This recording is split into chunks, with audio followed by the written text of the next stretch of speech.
Before we talk about investing, let's talk about going to a supermarket. When you shop, you need two things: a place where goods are sold and a tool that lets you choose, pay, and carry them home. Investing works the same way.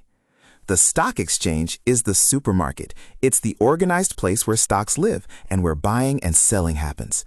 Think of shelves lined with products. Each product is a company stock. The price tags change all the time because buyers and sellers are constantly negotiating. If more people want to buy a stock, the price moves up. If more people want to sell, the price moves down. The exchange also sets the rules, like who's allowed on the shelves and how trades must be handled. What it does not do is give you a personal account.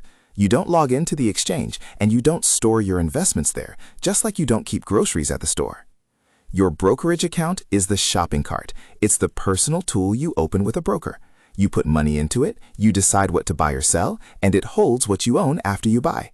Cash in the account is like money in your wallet. Your investments are like groceries you take home. The broker runs the app or website and handles the checkout behind the scenes. Here's how they work together. You add money to your brokerage account. You pick a stock you want. You place an order, which is basically saying how you want to buy it. Your broker sends that order to the exchange. If there's a seller at a matching price, the trade goes through. The shares show up in your account. So remember this: the stock exchange is the supermarket. The brokerage account is your shopping cart. You need both to invest, but you personally use the cart, not the store.